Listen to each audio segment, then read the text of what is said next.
I need someone who can actually take care of me. Not someone who comes home smelling like effort and has nothing to show for it. You can't be serious, after everything. I'm done. Sign the papers. The night Sarah signed the divorce papers and told her husband he was nothing, she had no idea she was handing them to the richest man in the city. And what he did next, instead of destroying her, broke her completely. Sarah Malik grew up watching other people's lives through a window. Not literally, but close enough. She grew up in a plain two-bedroom apartment on the edge of town. Her father, Rahim, had worked the same government clerk job for 22 years. He never complained.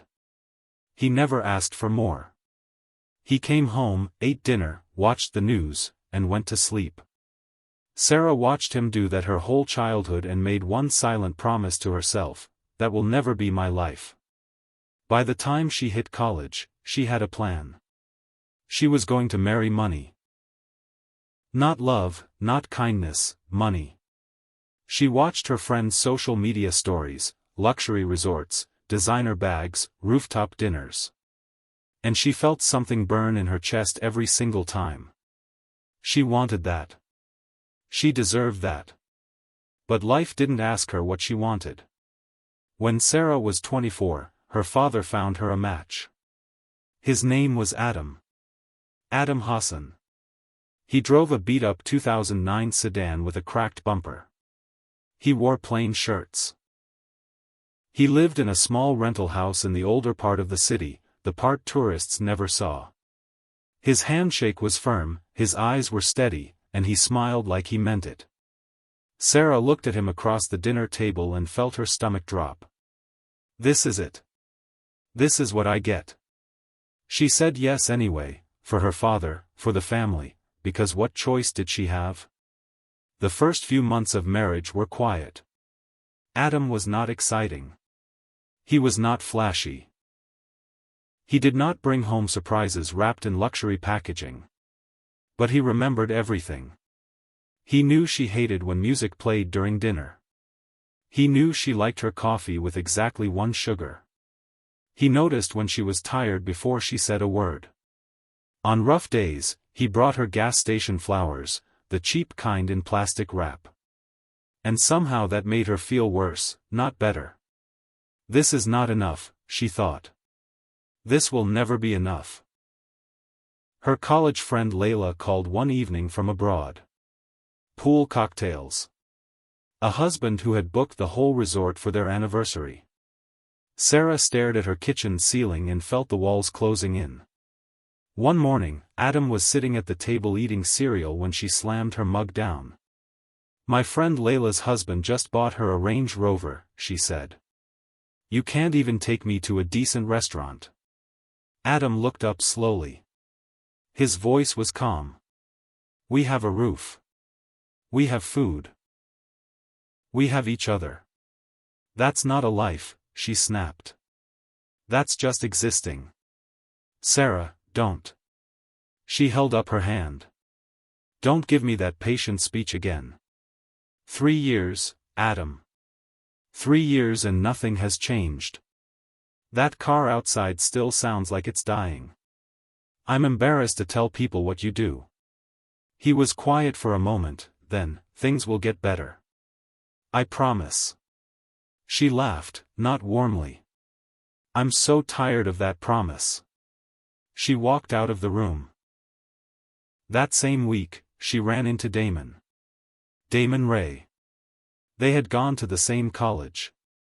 She barely remembered him back then, but now he showed up in a black Mercedes, tailored shirt, a watch that caught the light when he moved his wrist.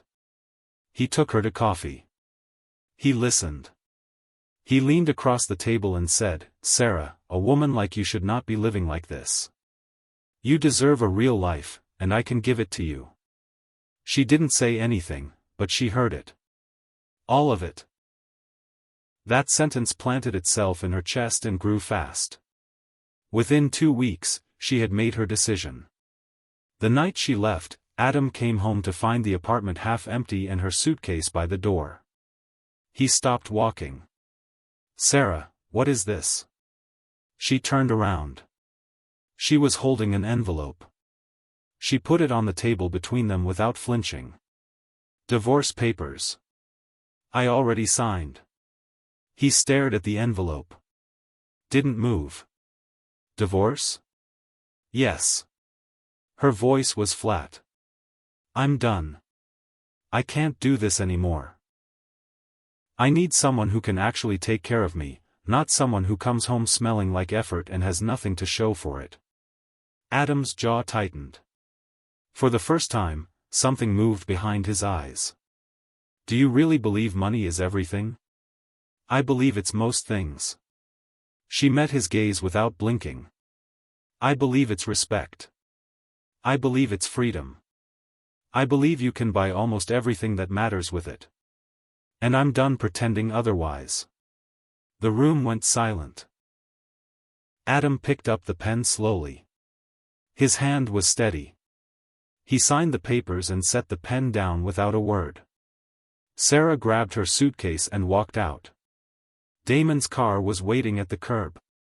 She got in without looking back. What she didn't see was Adam standing alone in that empty apartment.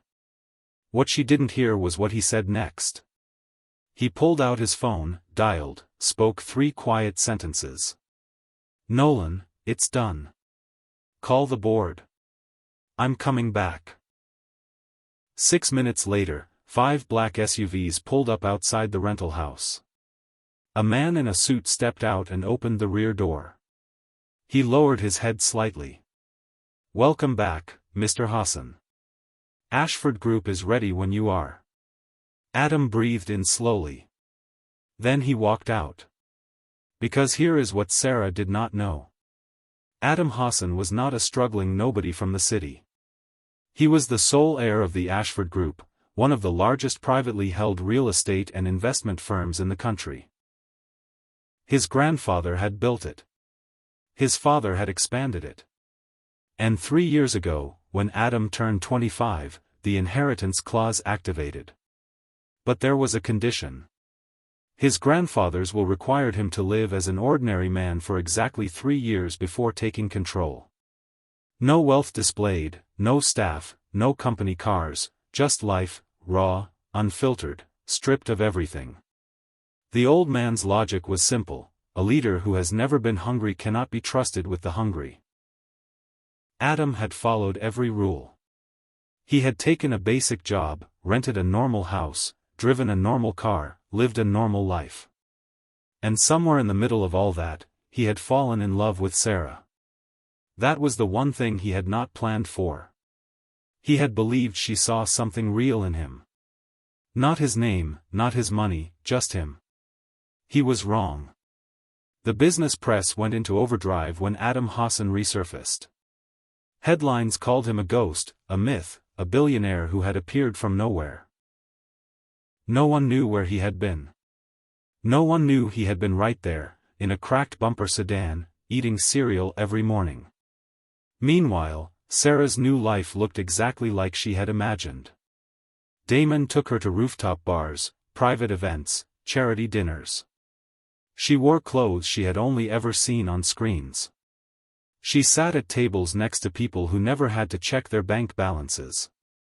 For a moment, she felt like she had won. But slowly, so slowly she almost didn't notice. Damon started pulling back. His calls got shorter. His explanations got vague. One Tuesday, he looked across the dinner table and said, "Listen, I need to focus on some deals right now. Let's take some space." She stared at him. "Space?" she repeated. He looked away. "It's not the right time." She understood then, very clearly, what she was to Damon. An accessory. A beautiful distraction. Something to be picked up and set down. The whole city was talking about one event. The Ashford Foundation Gala.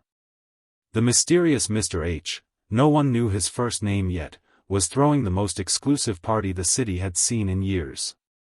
Senators, CEOs, film people, real estate titans. The invitation list was sealed, and the guest list had been leaked just enough to make everyone desperate to be on it. Damon got an invitation. Of course he did. He told Sarah she was coming as his guest. She wore the most expensive dress she owned. She felt ready. They arrived at the hotel. The Grand Ashford, a building Sarah had driven past 100 times without really seeing, and the lobby alone stopped her cold. Marble floors, soft gold lighting, people who moved like they owned gravity. Then the security guard stepped in front of them at the VIP entrance. "Mr. Ray, your guest is not on the primary list. You're through. She'll need to wait in the general area."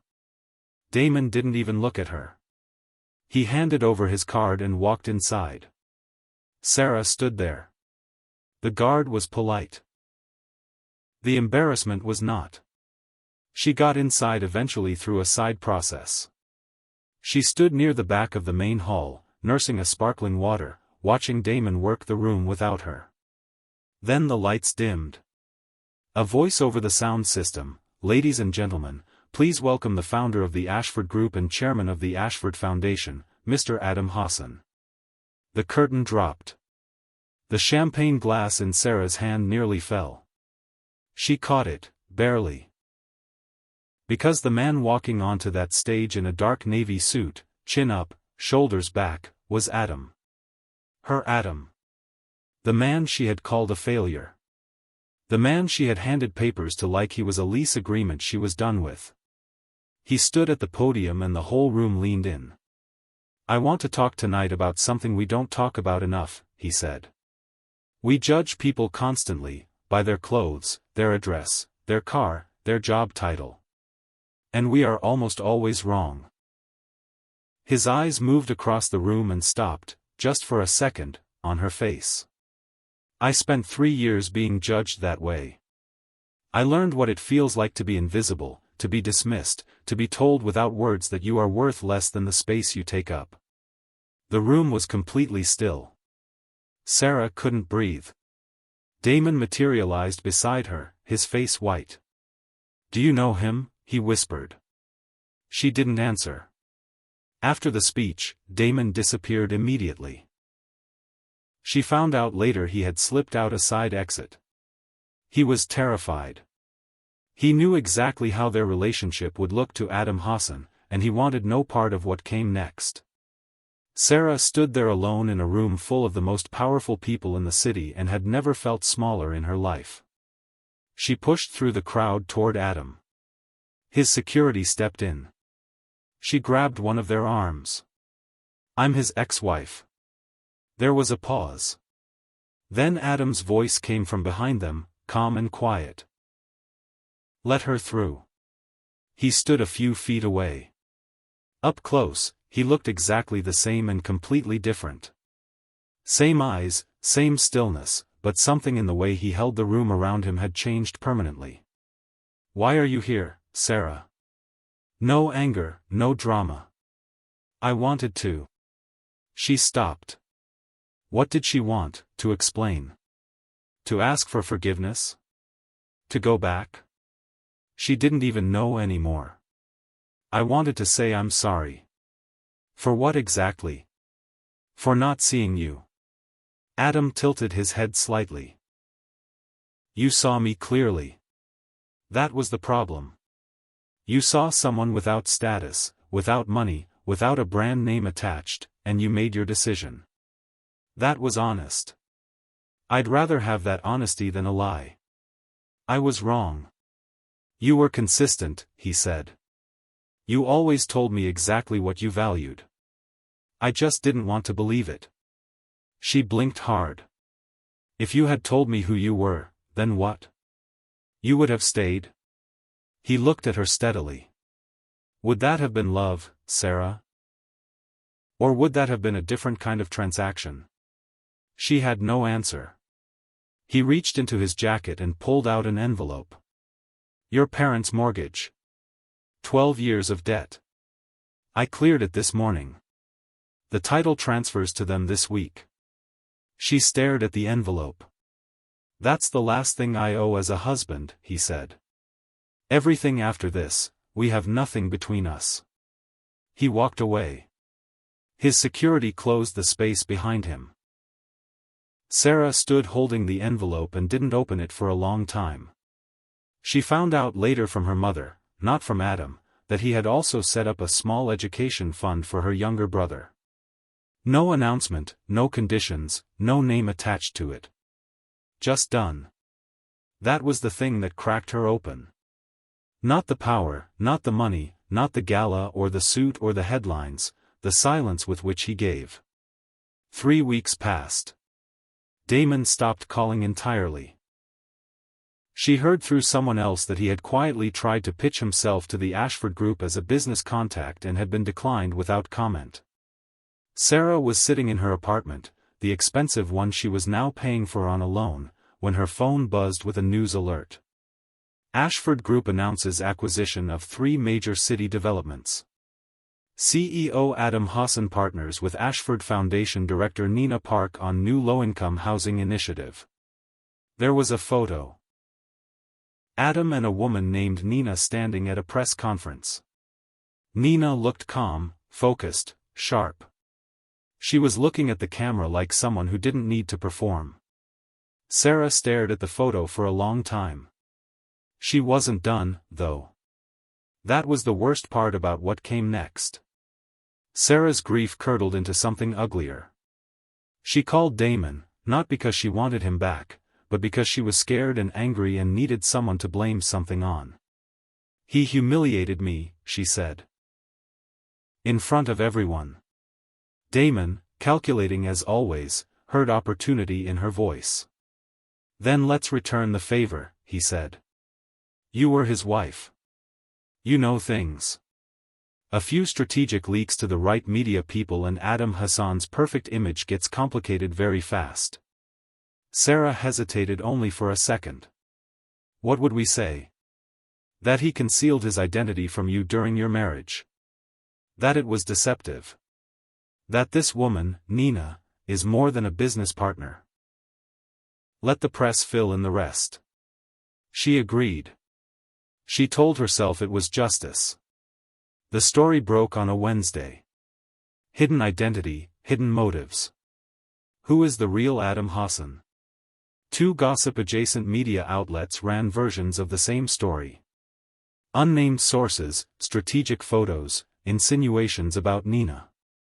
Questions about whether Adam's so-called social experiment marriage had been exploitative.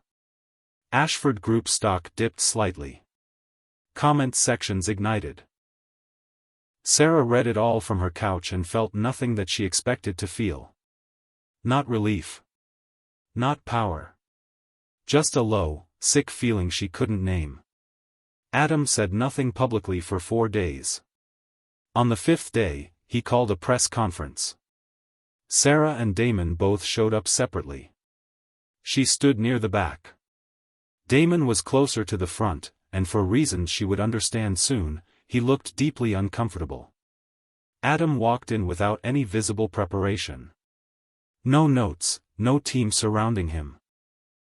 Just him at the podium. "I'm not here to defend myself," he said.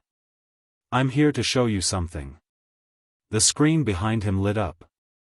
The video was from a coffee shop. A quiet corner table. 2 people leaning close. Damon's voice came through the speakers first, a few strategic leaks to the right media people, and Adam Hassan's perfect image gets complicated very fast. Then Sarah's voice, "What would we say?"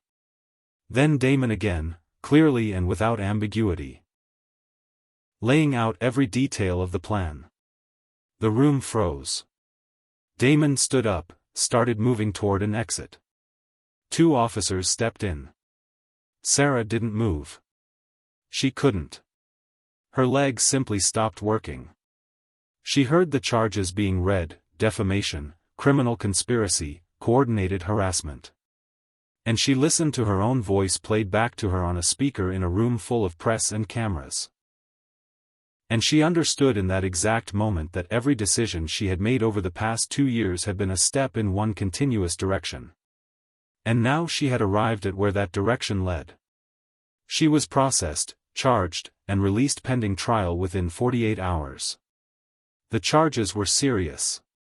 Her attorney was not cheap.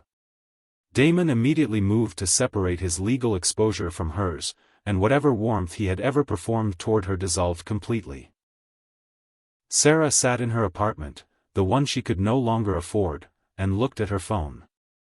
She scrolled past the Ashford Foundation press releases, past Adam's interviews, past the photo of him and Nina at the housing development groundbreaking. She stopped on a picture she had taken years ago. Before all of it. She and Adam at a county fair, eating fried dough on a picnic bench. Adam laughing at something she couldn't remember. She stared at it for a long time. Then she put the phone down and cried in a way she had not cried in years. Not for what she had lost, but for what she had chosen. In court, when asked if he wished to submit a victim impact statement, Adam said 3 sentences: "I don't want anything from her. I hope she finds a life she can be honest in. That's all." The judge noted it. The journalists noted it. Sarah, sitting at the defendant's table, noted it most of all. The trial took 8 months. Damon settled early and quietly. Sarah's case moved slower. She ended up with probation, community service, and a civil judgment she would spend years repaying. She left the city after the verdict. She moved to a small town, Clifton Falls. Population, 9,000. No one knew her name there. She got a job assisting at an after-school literacy program, making barely enough to rent a studio. She wore the same 3 outfits rotating all week. She ate simply. She walked everywhere. And slowly, without planning it, she started to feel something she hadn't felt in years. Something close to peace. 18 months after she left, Sarah was sitting on the steps of the school building after the last kids had gone home when her phone buzzed. Her mother, Adam and Nina's wedding was in the paper today. Front page of the business section. They looked so happy. Sarah sat with that text for a while. Then she typed back, "I'm glad for him." She meant it. That was the strangest part. She actually meant it. That evening, she walked home through the quiet streets of Clifton Falls and thought about all the versions of herself she had been. The girl at the apartment window, wanting. The wife who kept score. The woman who signed papers without understanding what she was signing away. She thought about Adam bringing gas station flowers. About him memorizing her coffee order. About how he had cleared her parents' debt without telling her first. She thought about a man who had every reason to destroy her and had chosen, instead, to do exactly nothing. She stopped walking. The sun was going down over the horizon, and the sky had turned the kind of orange that doesn't look real.